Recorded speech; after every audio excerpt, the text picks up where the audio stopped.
In today's video, we have another Collector's Choice Gibson Les Paul. This is Collector's Choice number 29, Tamio Okuda's 1959 Les Paul. This one's very unique and it's in a VOS finish, so without further ado, let's get straight into the episode.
Hey guys, how's it going? Welcome back to Squealing Pig Guitars, the home of luxury show machines here in Nottingham, England. I am your presenter, Ben Keightley today, and today we have a really cool Collector's Choice guitar in.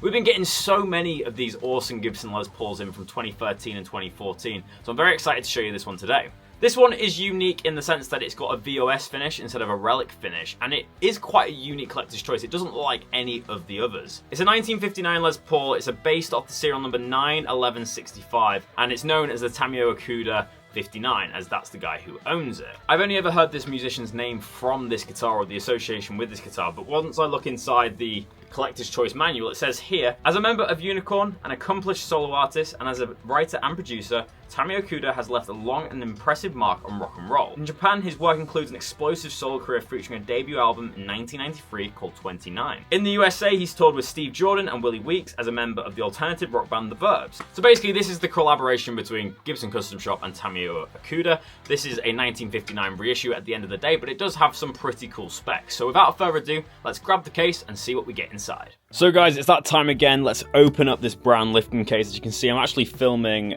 Collector's Choice number 15A with this video as well, so I'm going to do both of these scenes at the same time, but obviously you guys won't know that as, you know, we're doing these videos as separate uploads. But we've got that 2014 case. As you can see, we've got a lot of these big combo latches. This is what this was like kind of the reissue at the time. These are actually really good cases as they're a lot more secure than the little latches.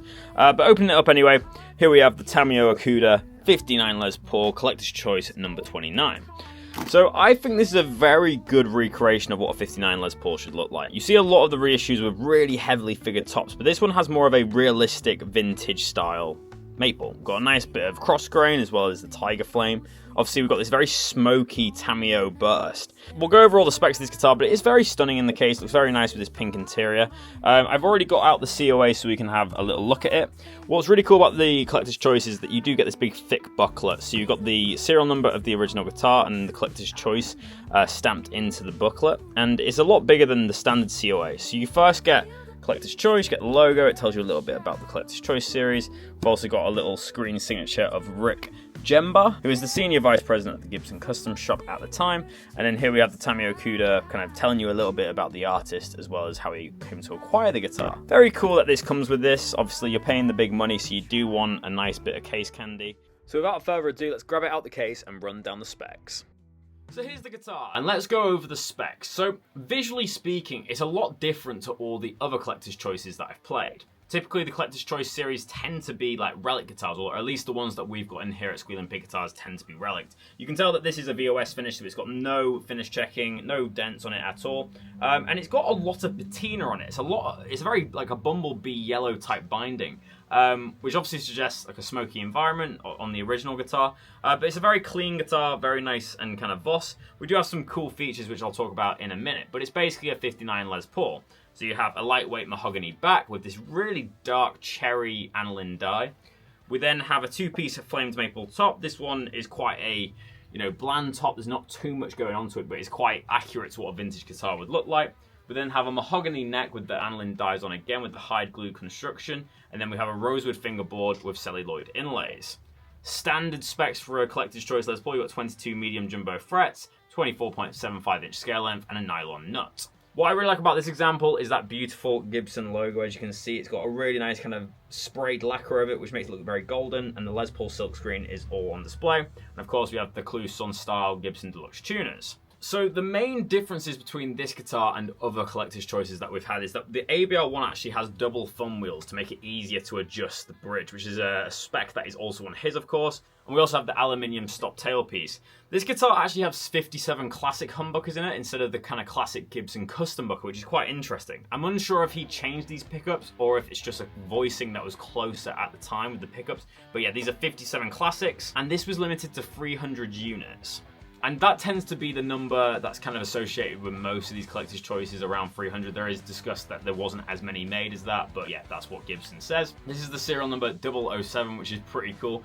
So if you're a fan of Bond, definitely try and get one of these guitars. But yeah, this was 2014, so you do get that that plaque on the back. But yeah, it's a cool, you know, collector's choice Les Paul. There is a few kind of dents on the guitar just back here. I've just noticed that now. I'm not sure if that is actually from factory or if that is something that someone's added after. But basically, it's a Les Paul 59 reissue, really nice from the Collector's Choice series. So without further ado, let's plug it in and see how she sounds. So welcome to the tone demonstration. For today's episode, as we review this beautiful Collector's Choice Les Paul, I'm plugged straight into my Kemper Profiler. I've got a fuzz tone today, kind of inspired by Chris Buck. I kind of was going over the chords from the song You're Sparked by Cardinal Black. Chris Buck is obviously an amazing guitar player. I'm sure you've all heard of him. But if you haven't, make sure to check out Friday Fretworks. I think he's stopped doing that now, but his playing in them videos are incredible.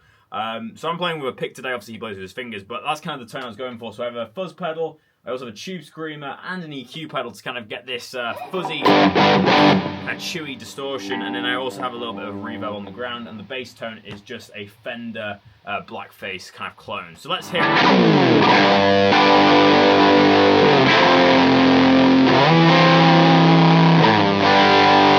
It's just so thick and chewy.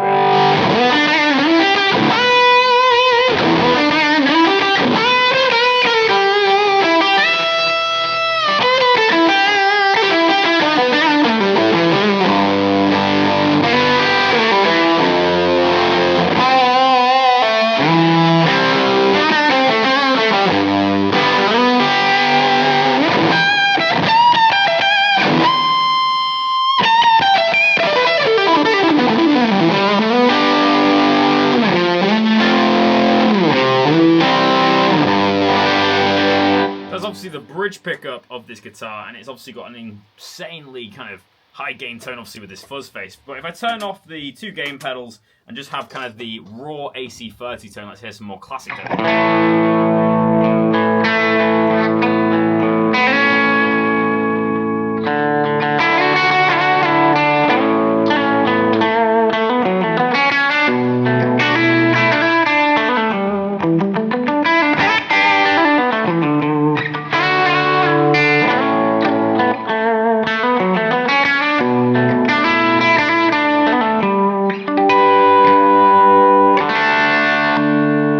Pickup.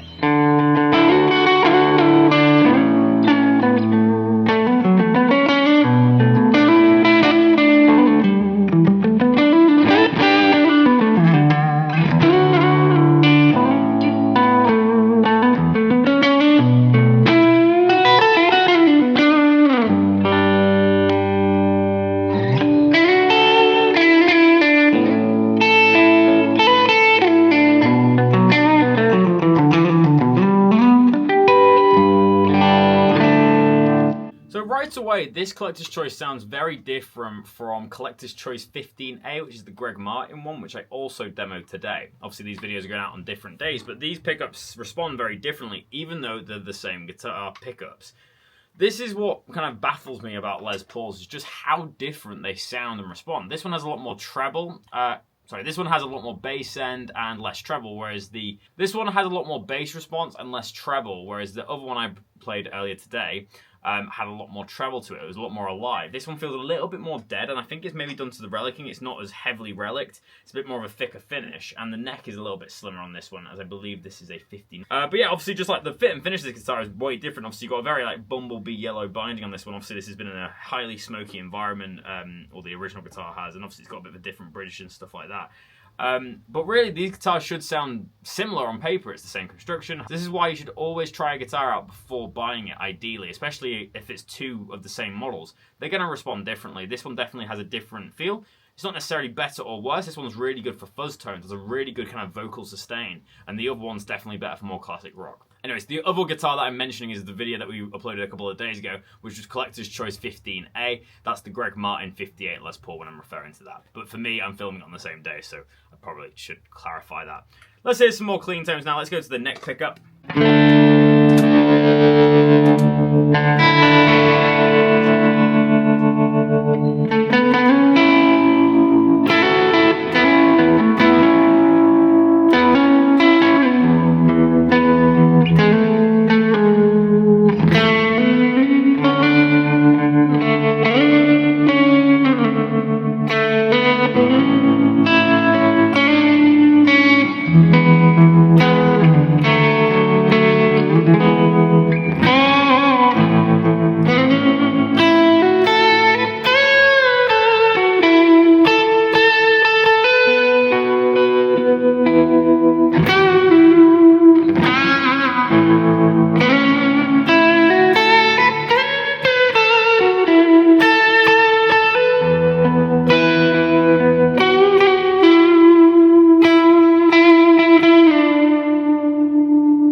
Let's raise the gain a little bit. I've just added a tube screamer.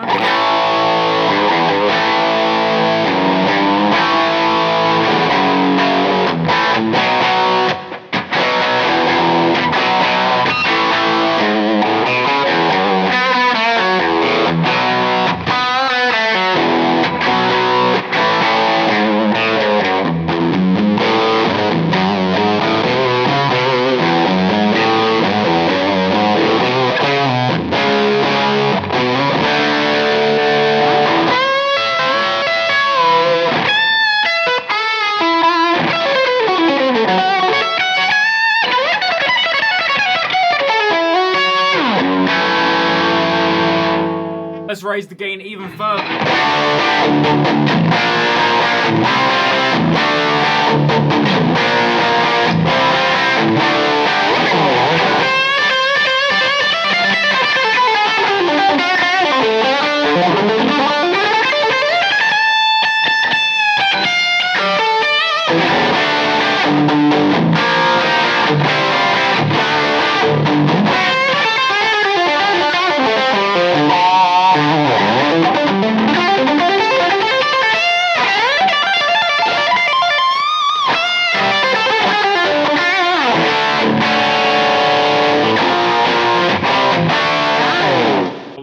nicely shredded once in a while. But yeah, this guitar really rocks. It's got really nice kind of high gain tone, which is nice to hear. I'm just gonna dial it back a little bit for that neck pickups.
So guys, before I get into my personal review of this guitar, make sure to go down on this video and leave a like rating. It really helps us get more views on these videos, which means bigger and better guitar demos for you.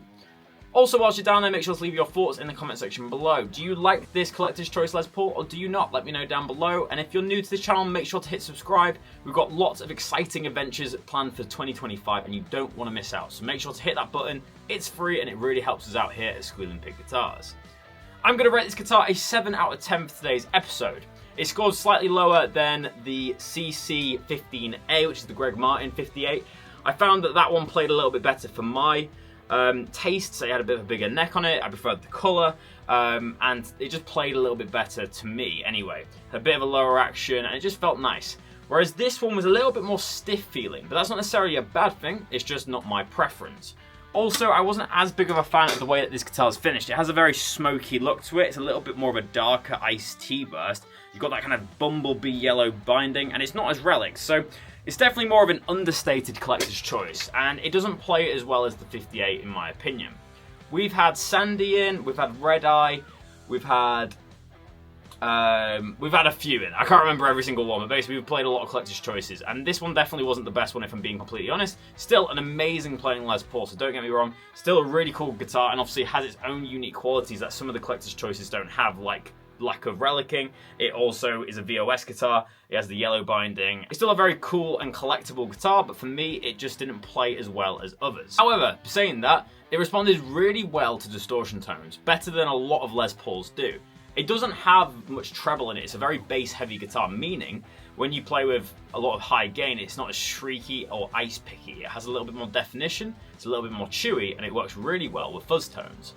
So if you are looking for a Les Paul that plays really nicely as well as having the collectability factor, I'd really go for this guitar. If you obviously like the smokier look, the kind of yellow binding, all that type of stuff, it is a very unique collector's choice Les Paul. But like any guitar, I'd always recommend trying it out before you buy it, obviously. These are two collector's choice guitars, very similarly priced, but I prefer one over the other. But it just goes to show it's very important to play a guitar before you buy it. But yeah, 7 out of 10 for this bad boy. Let me know in the comment section below what you think of this collector's choice guitar, whether you like it or not. And most importantly, guys, if you own any collector's choice guitars, let me know in the comment section below as well. I'm really intrigued to hear about your guys' collection. But thank you so much for tuning in to Squealing Pig Guitars. As always, I'll see you tomorrow for another episode of Guitar Fun. But until then, my name is Ben Keightley, and I'll catch you very shortly. But that leaves me with only one more thing to say, and that's keep rocking, guys. I'll see you soon.